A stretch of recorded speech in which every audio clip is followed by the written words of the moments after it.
Corded vacuums may look like they've moved on, but the motors inside them haven't really changed since they were invented over 160 years ago. They're big and heavy. The motor we needed simply didn't exist, so we've spent 17 years developing, prototyping and testing, learning through failure if you like, to create an intelligent digital motor that's smaller, more efficient and much faster. These breakthroughs unlocked entirely new ways of thinking. A format of cord-free vacuums that transform the way you clean. Hand dryers that work properly, powerful robots, and fast, light hair dryers.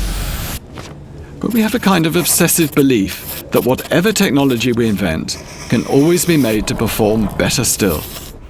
So we've relentlessly developed our motors, ever faster, smaller, yet more powerful.